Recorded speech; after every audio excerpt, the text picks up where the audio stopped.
Have you ever pondered the veracity of the historical narrative we've been fed?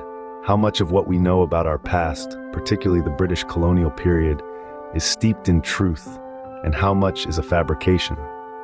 Today we delve into the profound investigation carried out by Ariyakammattana, a non-profit organization committed to rectifying such historical inaccuracies. Imagine being in the heart of Sri Lanka and Norway, where this organization operates. Guided by the wisdom of Theravada monk Bikkhu Ariyamagga, Ariyakammattana is a beacon of nonviolence, compassion, and environmental stewardship. This group, untethered by affiliations to any religious, social, or political entities, has taken on the arduous task of unearthing the truth. This journey of enlightenment began with a simple question: how much of our understanding of the Buddha and the Sinhala race has been distorted by British colonialism? The pursuit of this answer took Ariyakammattana on an exhaustive investigation, which revealed a shocking scandal. The findings were staggering. They exposed calculated distortions perpetrated by the British during their colonial reign. The true identity of the Buddha and the Sinhala race had been systematically altered, and these fabrications had been perpetuated not just by the post-colonial governments of the United Kingdom, India, and Sri Lanka, but even by UNESCO. This is not just a scandal, it's a monumental betrayal of history and humanity. It's an affront to our understanding of our past and a blow to the integrity of global historical narratives. But Ariyakammattana's work does not end with the exposure of this scandal.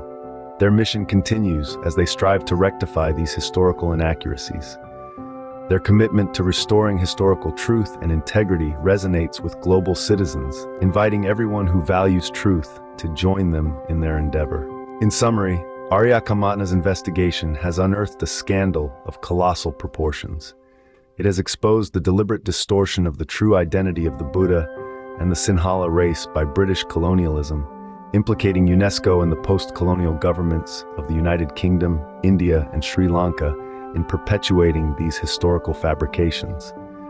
This revelation calls for a re-evaluation of our historical understanding and an overhaul of our global narrative. It's a reminder that the truth often lies buried under layers of distortions and fabrications, waiting for the relentless pursuit of organizations like Ariyakammattana to bring it to light. As we come to the end of this narrative, we hope it has stirred in you a new sense of curiosity and skepticism towards accepted historical narratives.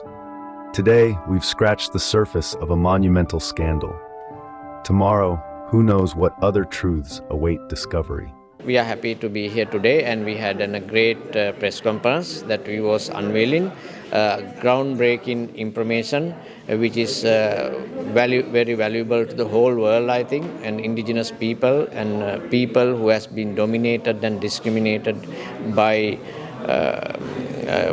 world powers and powerful people, powerful cultural groups. And so what we want is what we are saying here, that all those things has been happen and also happening right now due to the colonial distortions and alteration of the history and ethnic identities of the people.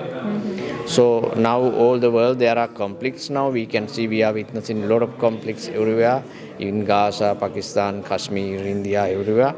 I think the cause root for this is this identity races that has been deliberately, intentionally being done by these colonial powers with an intention of divide people, divide and rule. So, but we have been asking the United Nations also to stop these things, stop this ongoing.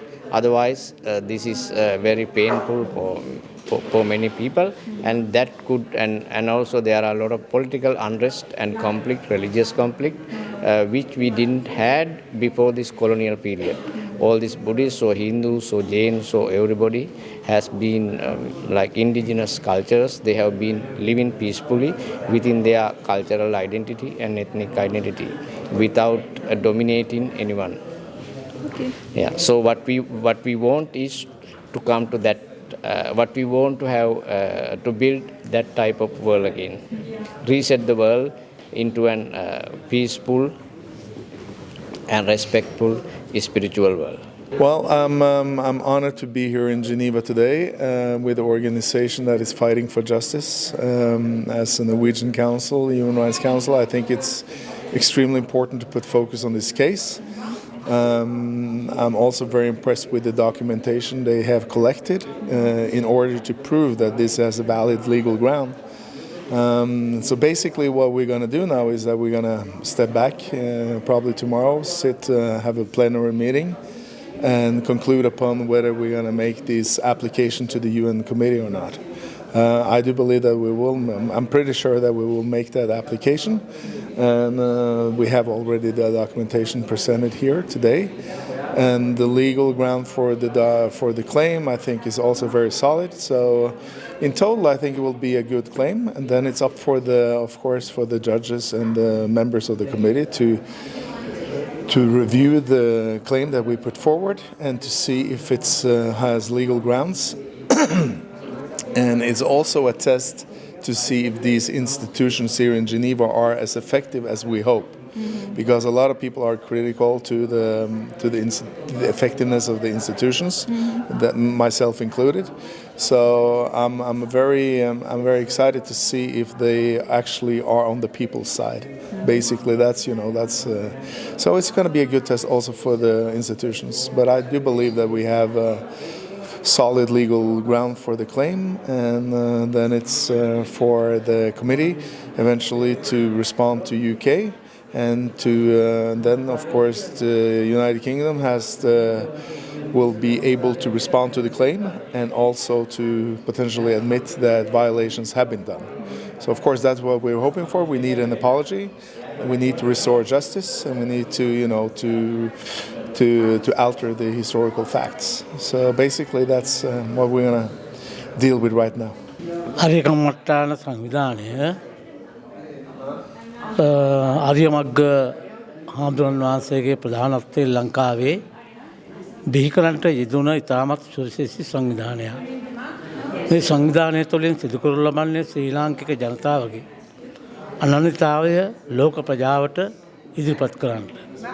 ලෝකයේ පහළ වෙච්ච ශ්‍රේෂ්ඨතම ශාස්ත්‍රවරයෙක් වන බුදුන් වහන්සේ ලංකාවේ ඉපදිච්ච කෙනෙක් කියන එක ආරියකම්මට්ටාන සංවිධානය විසින් දැනට සොයාගත්ත කරුණු අනුව සනාථ කරලා තිබෙනවා. අපි භික්ෂුන් වහන්සේලා වශයෙන් අපි කැමති අපේ බුදුහාමුදුරුවෝ ලංකාවේ උපත්ති ලැබුවා කියලා කියනවා නම් මම හිතන්නේ ලෝකේ සතුරු වෙන එකම පුද්ගලයා මම. ඒට හේතුවක් තියෙනවා. එකක් ආර්ථික වශයෙන්, ආගමික වශයෙන්, ජාතික වශයෙන් ලෝක ජනතාවගේ අපේ පුංචි රටට විශේෂයෙන්ම ඔවුන්ගේ අවධානය යොමු වීම අපේ ජාතියේ අභිමානයට ඉතාම වැදගත් වන කාරණයක් කියලා මම විශ්වාස කරනවා. ඒත් එක්කම අපේ සූත්‍ර පිටකයේ සඳහන් වන අග්ගඤ්ඤ සූත්‍රය එහිදී සඳහන් කරන ලෝක ඩාවින්ගේ පරිණාමවාදයේ මధుරාගෙන් පැවැත්ගෙන එනවා කියලා කතන්දරයත් සමග අග්ගඤ්ඤ සූත්‍රය තුල සඳහන් කරන බක්ව ලෝකයකින් ජීවියෙක් මේ භූමිතලය තුල ඇතිවීමෙන් ලෝක ප්‍රජාව ඇති වුණයි කියලා මේ කතන්දර දෙකම යනවා. අපි පිළිගන්නේ බුදුන්ගේ ශ්‍රී පිටකයේ සඳහන් අග්ගඤ්ඤ සූත්‍රයේ සඳහන් කරන බ්‍රහ්ම ලෝකයෙන් ආපු ජීවික විසින් මේ ජීව ප්‍රජාව ආදිවාසික ජනතාව ගත්තාම අපි හොයාගත්ත කරුණු අනුව අපේ සංවිධානය අපේ අරියමග්ග අපේ හාමුදුරන් වහන්සේ සොයාගත්ත කරුණු අනුව ලෝකයේ ආදිතම පුද්ගලයා ලංකාවේ බිහි වුණයි කියන එක කියනකොට මම ඉතාමත් සතුටටපත් වෙනවා.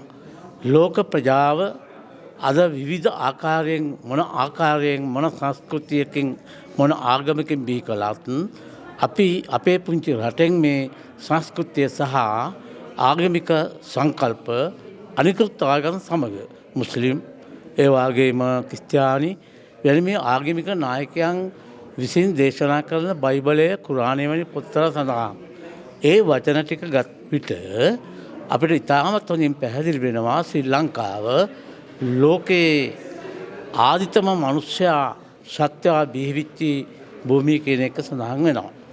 ජම්බුදීපයේ පිළිබඳව කරුණු සඳහන් කරන විට එහි සඳහන් වෙන සතර ගංගාවන් පිළිබඳව කතාන්දරය තාමත් පැහැදිලිව මහවංශ ටීකාව සහ අනිකුත් ග්‍රන්ථවල සඳහන් කරලා තිබෙනවා.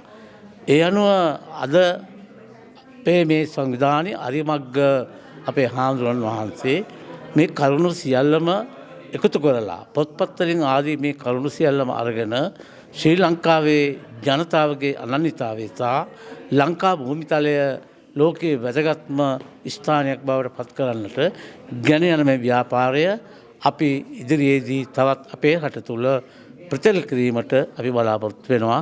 ස්තුතියි. තෙරුවන් සරණයි.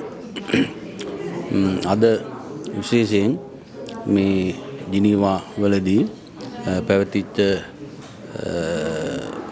පොත්පත් සාකච්ඡාවේදී අනාවරණය වුණු කරුණු කාරණා පිළිබඳව කල්පනා කරලා බලනකොට ශ්‍රී ලාංකිකයින් හැටියට ඒ වගේම ලෝක බෞද්ධ ප්‍රජාව හැටියට කල්පනා කරලා බලනකොට ඉතිහාසයේ ලොකු වෙනස් වීමක් ඒ වගේම නිවැරදි වීමක් සිද්ධ වෙන්න අවශ්‍ය පසිබිම සැකසුනායයි කියලා අපිට විශ්වාස කරන්න පුළුවන්කම තිබෙනවා. මේ කරුණු කාරණාවලදී ජාතියක් හැටියටවත් රටක් හැටියටවත් ප්‍රජාවක් හැටියටවත් කලබල විය යුතු වන්නේ නැහැ. ඒ වගේම නොඑක් විදිහේ මත දරන්න අවශ්‍ය වෙන්නේ නැහැ. මේ අද ඉදිරිපත් කළ කරුණු කාරණාවන් පිළිබඳව විමර්ශනාත්මකව කරුණු කාරණාවන් පිළිබඳව කල්පනා කරලා බලලා මේ වගේ සත්‍ය අසත්‍යතාවයේ නිවැරදිභාවය පුළුවන්කම තිබෙනවා කොයි කාටත් එකතු වෙලා එක මේසයකට ඇවිත් සාකච්ඡා කරලා කුමක්ද නිවැරදි කාරණේ කියන එක පිළිබඳව හොයන්න විමසන්න පුළුවන්කම තිබෙනවා. ඒ නිසා විශේෂයෙන් පෞද්ගලිකව මම සියලු දෙනාටම සිහිපත් කරනවා මේ අසන බලන දකින සියලු දෙනාටම තවත් පිරිසක් සමග ගැටෙනවට වඩා විමසිලිමත්ව ඉතිහාස තොරතුරු පිළිබඳව ඓතිහාසික සිදුවීම් පිළිබඳව සොයා බලා වඩාත් නිවැරදි වූ දෙය අනාගත පරම්පරාවට අනාගත පරපුරට ලබා දෙන්න අවශ්‍ය කටයුතු සියලු දෙනා මේක රාශී වෙලා සිදු කරනවා නම් ඒක තමයි ජාතියක් හැටියට රටක් හැටියට ලොවක් හැටියට ජය ගන්න පුළුවන් වෙන කාරණේ කියන එකයි මගේ විශ්වාසය. සියලු දෙනාම තෙරුවන් සරණයි. ඔව් අපි අද දවසේ මේ ජිනීවා මානව හිමිකම් සංවිධානයේට අපේ ඓතිහාසික කරුණු බ්‍රිතාන්‍ය යටත් විජිත යුගයේ විනාශ කරලා මේ ලෝකයෙන් ජාතියක් වඳ කරලා දාන්න හේතු වෙච්ච මේ ඉතිහාස විකෘතිය නිවැරදි කරන ලෙස අපි කරුණු දැක්වුවා. ඒ වගේම අපේ නැති වෙලා ගියපු ජාතික අනන්‍යතාවය අපෙන් උදුරාගත්ත අපෙන් සොරාගත්ත අපේ ජාතික අනන්‍යතාවය සීහල ජාතික අනන්‍යතාවය නැවත ස්ථාපිත කරන්නට නැවත ලබා ගන්නට ඒ ජාතික අනන්‍යතාවය නැවත දිනා දෙන්නට අවශ්‍ය කරන පසුබිම අඩිතාලම තමයි අපි අද දවසේ මේ ජිනීවා නුවර ඉඳලා දාන්නේ. ඉතින් අපි ආරාධනා කරනවා ලෝකවාසී සියලුම හෙළයින්ට ශ්‍රී ලාංකිකයන්ට ජාති ආගම් ભેදයක් නැතුව මේ සඳහා එක්රොක් වෙන්න කියලා.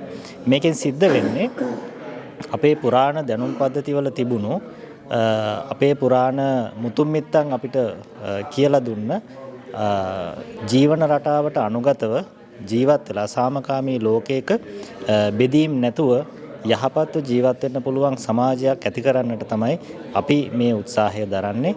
මේකෙදී වර්තමානයේ ලෝකයේ ගිනිගන්න මේ ජාතික ප්‍රශ්න ඒ වගේම භූගෝලීය ප්‍රශ්න මේ සියල්ල අකාමකා දාලා මනුෂ්‍යත්වයේ නාමයෙන් අපිට මිනිසුන් විදිහට මේ මහ පොළොව තුළ සියලුම සත්වයන්ගේ ජීවත් වීමේ අයිතිය තහවුරු කරමින් අපිට ජීවත් වෙන්න අවශ්‍ය කරන වටපිටාව සකස් කර ගන්න පුළුවන්. ඉතින් සියලුම ලෝකයාගේ යහපත වෙනුවෙන් බුදුන් වහන්සේ, ජේසුස් වහන්සේ, ඒ වගේම නබිතුමන්ලා මේ හැමදෙනාම දේශනා කරපු පෙන්වා දෙන ඒ යහපත් මාර්ගයේ ගමන් කරන්න අපි එකතු වෙමු කියලා ලෝකවාසී සියලුම දෙනාට අපි ආරාධනා කරනවා.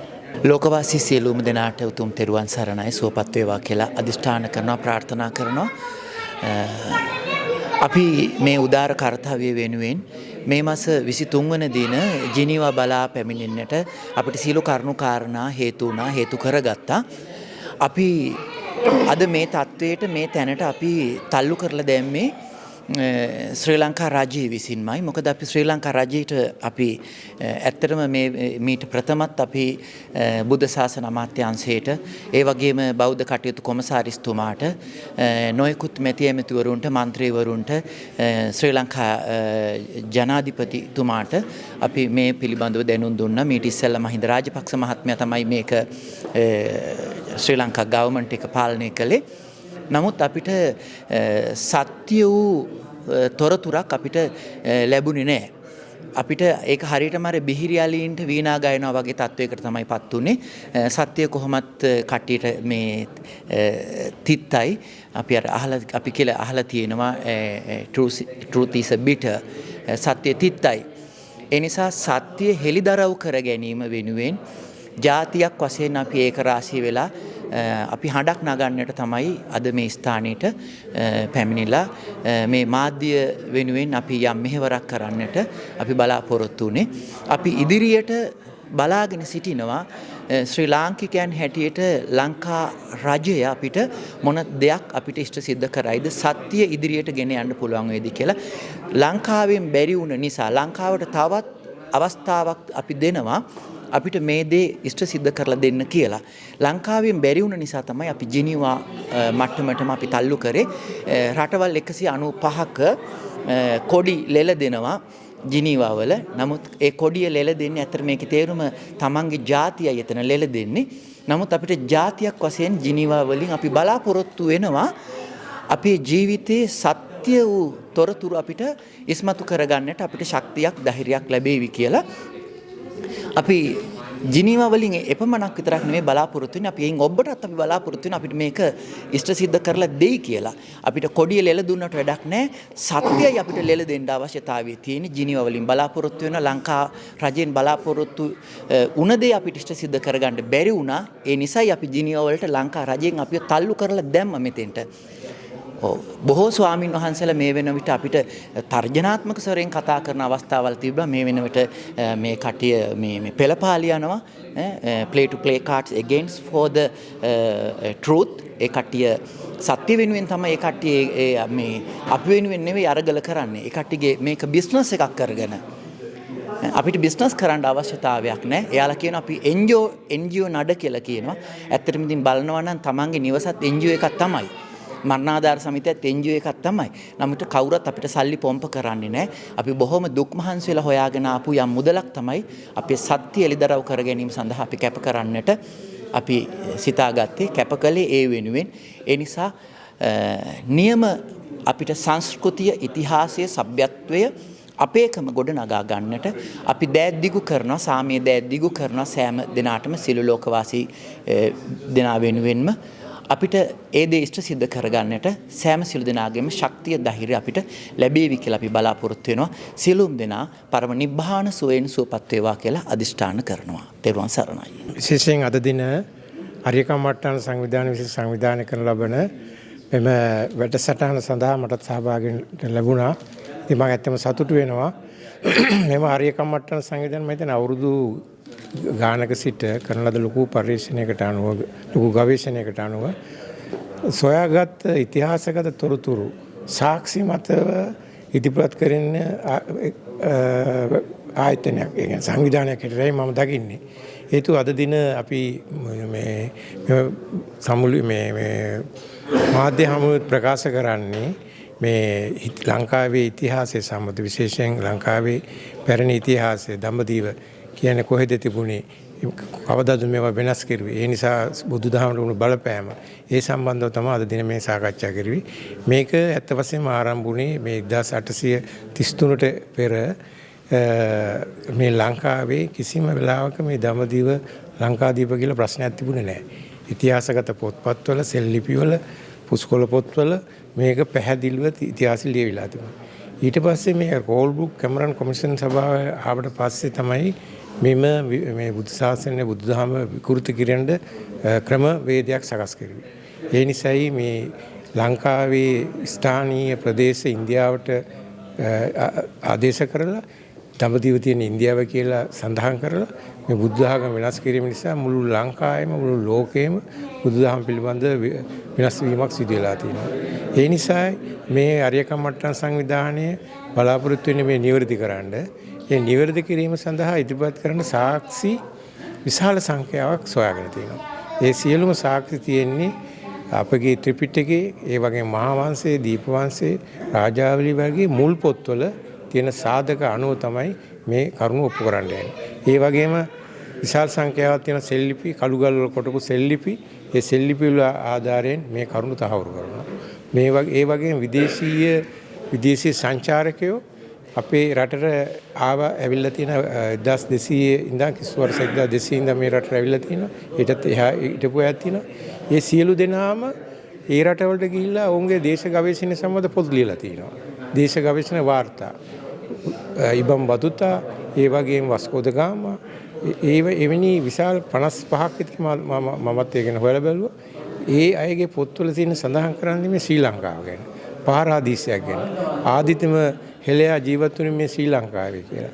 ඒ වගේම මේ කඳුකර ප්‍රදේශයේ හෝටන් තැන්න ප්‍රදේශයේ සම්බන්ධ සඳහන් කරලා තියෙනවා. ඒ රටවල ඉන්න රජවරු තානාපතිවරු මේවා බලන් ඇවිල්ලා තියෙන අවුරුදු දැන් 2000කට ඉස්සර ඉඳලා. ඒ ඇවිල්ලා බලලා මේ පාරාදීසය ගැන මේ බුදුදහම තිබුණේ මේ ලංකාවේ කියලා ඒවා ඒ රටවල පොත්වල ලියලා තියෙනවා. ඒ සියලුම සාක්ෂි අපි අරගෙන තියෙනවා.